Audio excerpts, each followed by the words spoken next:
In the land of grills, welcome back, folks. You know, the most popular style of barbecue grill in the United States is, guess what? Yeah, it's gas grills. And a lot of people aren't crazy in the barbecue like I am. You know, they want a gas grill for convenience. They want it to use occasionally on the weekend when friends come over for a holiday. But for the most of the time, it just sits there and they don't want to spend a lot of money, but they want a lot of capacity. They want it to work when they need it to work. And I think we got you covered right here. This is from Walmart. This is HUGROVE. We're going to talk about all the specifics of this grill. It's a pretty interesting grill. And we're going to talk about price because it's also very affordable. Man, let's get started. All right, the biggest question everybody always asks is how many burners? There are 4 burners plus a side burner that you can put pot of beans on, or you can put a cast iron skillet on. And this thing has 51,000 BTUs. Cast iron on the inside, so you know we're going to try it out. I've got some of my famous chuck eye steaks. We're going to do a little sear on there today, see how it works. Let's talk about price next, then we'll talk about assembly, and then we'll get into all the details. All right, here it is at Walmart.com. 250 bucks.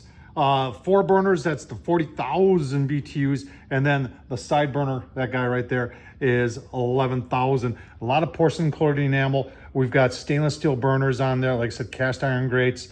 Take a look at a couple more of the specifics, then we'll go around and show everything. And you know what? We're going to talk about assembly too. All right, if you're wondering about dimensions, from the top of the grill down to the floor is 46 inches. From that edge of the shelf to this edge of the side burner, we've got 4'4" Height to the grilling grate is 35 inches. All right, talk about assembly briefly. I really like to put together my grills because that way, especially when I'm doing a review for all you folks out there, it gives me a better idea of the build quality. And I was somewhat impressed with the build quality of the legs, which are 4 posts right there, are nice and thick steel. A lot of weight to them. Everything went together really nice. It takes about a half an hour to unpack this thing. They got everything wrapped up really nice, and then about another solid hour to put together. But the instructions were pretty straightforward, and everything went together, and I had no issues with assembly. All right, so for moving around, you do have 2 feet in front and 2 locking casters on that side, and you just, like I said, very easy to move around. You put this on the deck, put it on the patio, and you're not going to have any real issues. All right, in the back of the grill, and this is where it vents out, but I also like this, that this is porcelain colored enamel right here, because this is going to get a little bit on the greasy side right there, and it just makes for easier cleanup. Your side shelf here, that's like 6 inches, and you do have some tool hangers, 3 tool hangers right there. You've got the bottle opener right there. We've got doors down here, and that's where your propane goes. And you see we got little hooks here if you want to hang your barbecue accessory or cleaning tools from there. Right, burner control. Each burner starts by itself. So you've got a clicker on each one of these. No batteries. I like that.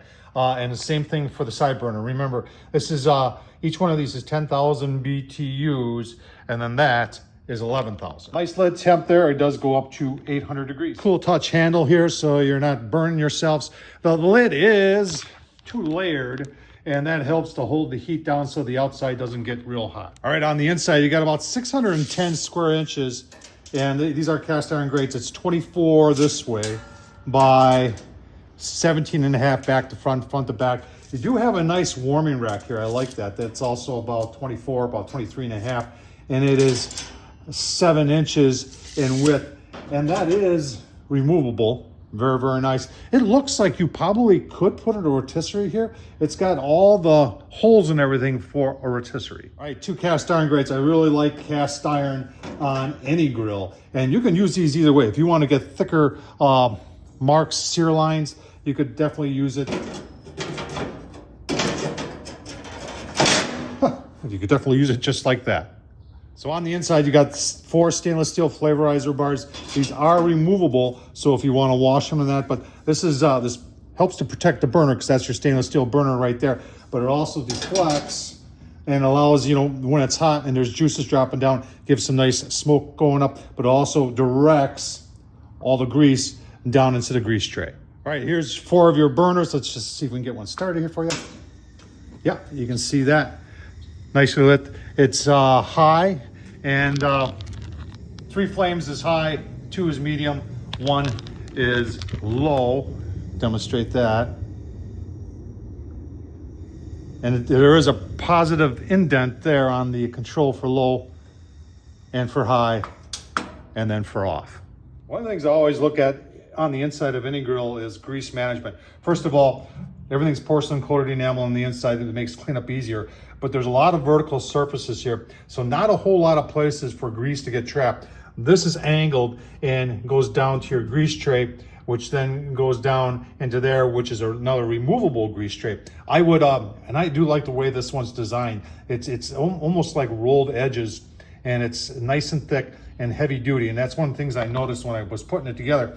But I would definitely line that with aluminum foil, which may clean up even easier. Right, your 11,000 BTU side burner is right there. There she goes. That was the first time starting it. And that also is adjustable on the flame and has positive indents for the low and for high and for off. Very nice. All right, your grease tray is accessible from the back, and you just pull it out like that.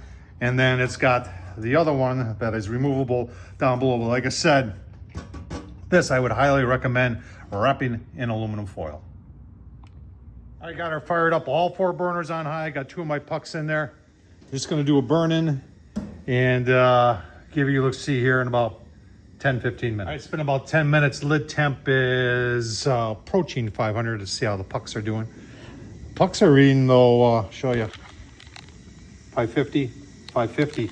Go another 5 minutes or so. I'm gonna take the pucks off and then we're gonna sear some steak. Oh, man. All right, steak's on. Let's take a look-see.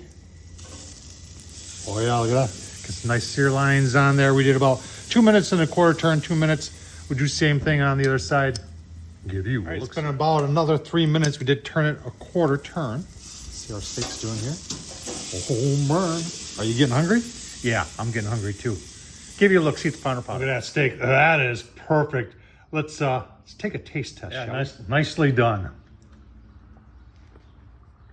Man. All right, I'll leave the link down below. Plenty of room on this 4-burner gas grill. Remember, this is only 250 bucks. Link down below to Walmart where you can pick this up. Tom Horsman at YouTube. Thumbs up, leave a comment. And as always, can't say it enough. Thanks for watching, folks.